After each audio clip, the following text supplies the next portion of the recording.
During the 18th century, nobles lived among peasants in rural Vendée, west of France. However, France at the time was a society with class segregation. While this was a rare exception in France, another mystery unfolded. A tension caused by whispers of a Vendean conspiracy against the new French Republic at the National Assembly and rumors of a Vendeans royalist plot. Little did anyone know that this tension would escalate into a horrific rebellion, bringing about a terrible moment in the Vendeans' history and setting the stage for a historic uprising in the shadow of the Enlightenment era, filled with blood, sweat, and pain. This story is the story of one of the most catastrophic counter-revolutionary uprisings in the history of France, known as the War in the Vendee.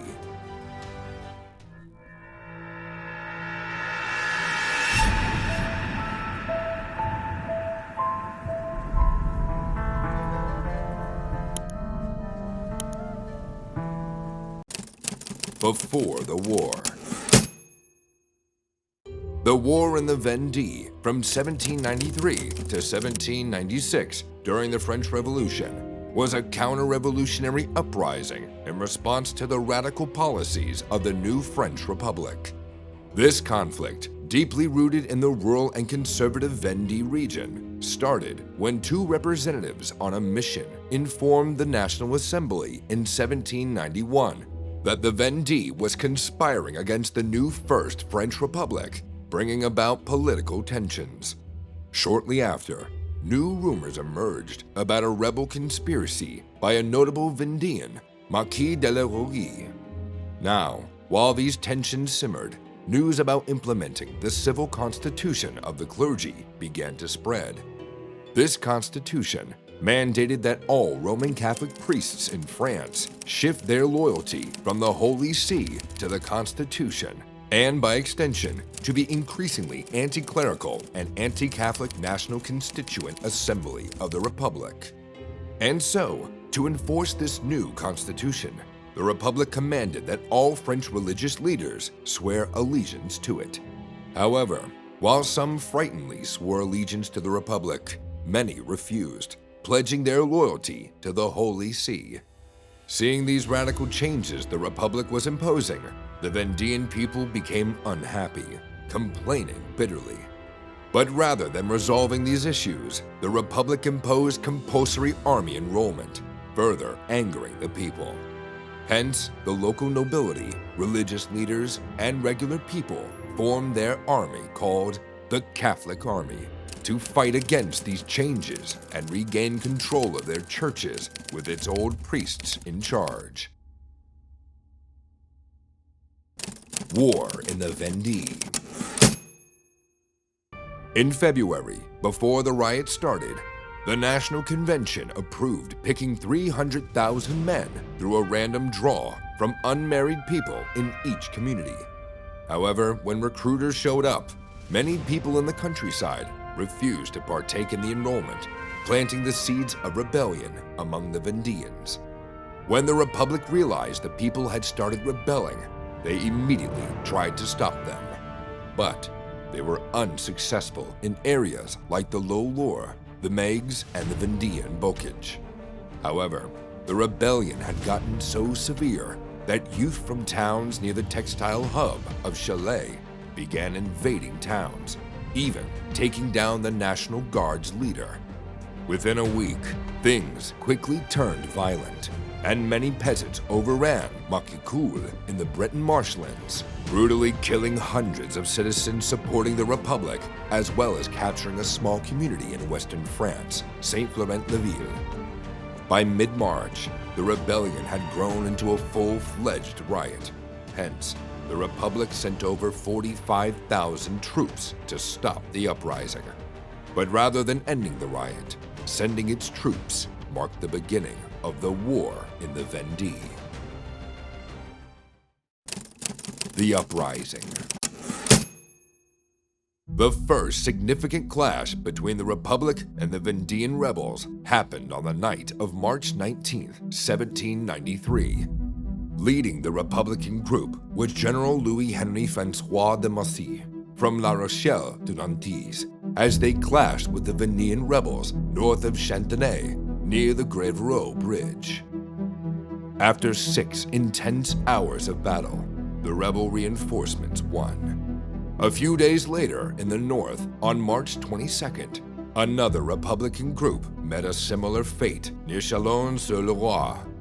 After winning this battle, on May 3rd, the Vendean rebels faced the Republicans at Blescois, winning the fight. However, this was just a preparatory battle from the primary battle scheduled for May 5th.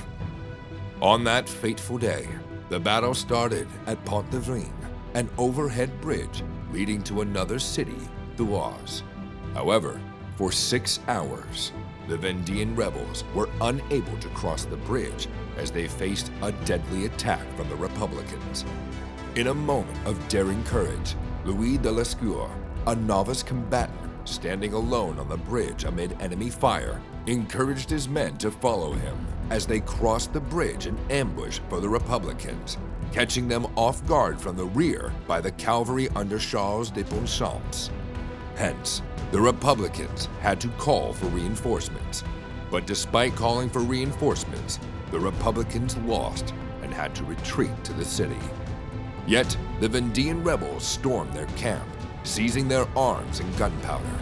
However, rather than killing the Republicans, the Vendean rebels allowed them to leave on the condition that they swore off further conflict in the Vendee and shaved their hair. Yet, the Republicans refused to stop the conflict with the Vendee, so the battle continued. On May 25th, the Vendean rebels fought the Republicans at Fontenay-le-Comte, capturing the city. That day, undeterred by cannon fire, Louis de Lescure led a bold charge, proclaiming, "Long live the King." Also, a Vendean rebel soldier, La Roche-Jacqueline, using 3 red handkerchiefs, skillfully avoided the Republican gunshots, leading the Vendean rebels to victory. Following this victory, only Nantes and Les Ceaux-de-Lone remained under Republican control. And so, on June 9th, 1793, while heading toward Nantes, Vendean rebels seized the town of Saumur from Louis-Alexandre Bethire, inflicting a heavy loss on the Republican defenders and causing most of the fleeing citizens to seek refuge in Tours. Now, on June 24th, 1793, the commanders of the Catholic and rebel armies delivered an ultimatum to Mayor Bacot de la Chapelle to surrender the city of Nantes, or face the fate of a gruesome massacre.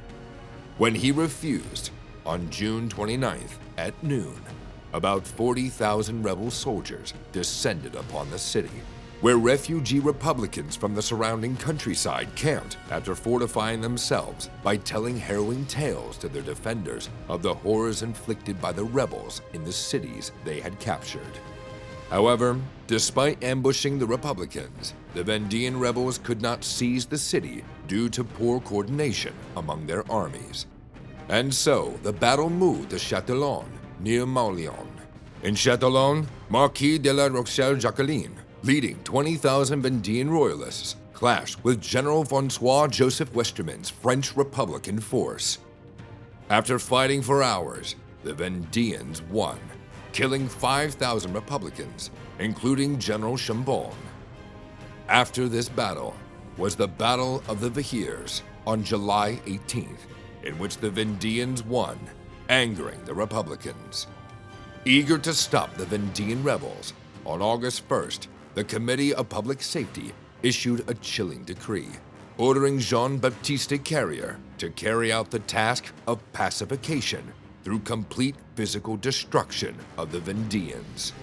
And so they fought with the Vendeans in Lacan for a month before the battle with the Vendeans at Montaigu. During the Battle of Montaigu, the Vendean rebels launched a surprise attack upon General Jean-Michel Bessieres' unsuspecting French Republican division, capturing more than 400 of their men. After capturing them, the Vendean rebels ruthlessly executed the prisoners, dumping their bodies in Castle Wells. Shortly after this gruesome encounter, They fought again at Tifages on September 19th and Châtillon on October 11th. However, in Châtillon, the Vendean rebels defeated the Republican forces. But later that day, the Republicans attacked both the Vendean people and rebels at their camp. Hence, the Vendeans fled to a nearby city, Montigny-sur-Sèvre. A few days after this incident, another battle took place at Tremblay. However, this battle was a victory for the Republicans against the Vendeans. Following this defeat, on October 17th, under the leadership of Henry de la Roche-Jacqueline, around 25,000 rebels, accompanied by thousands of Vendean people, attempted to leave the city for Granville.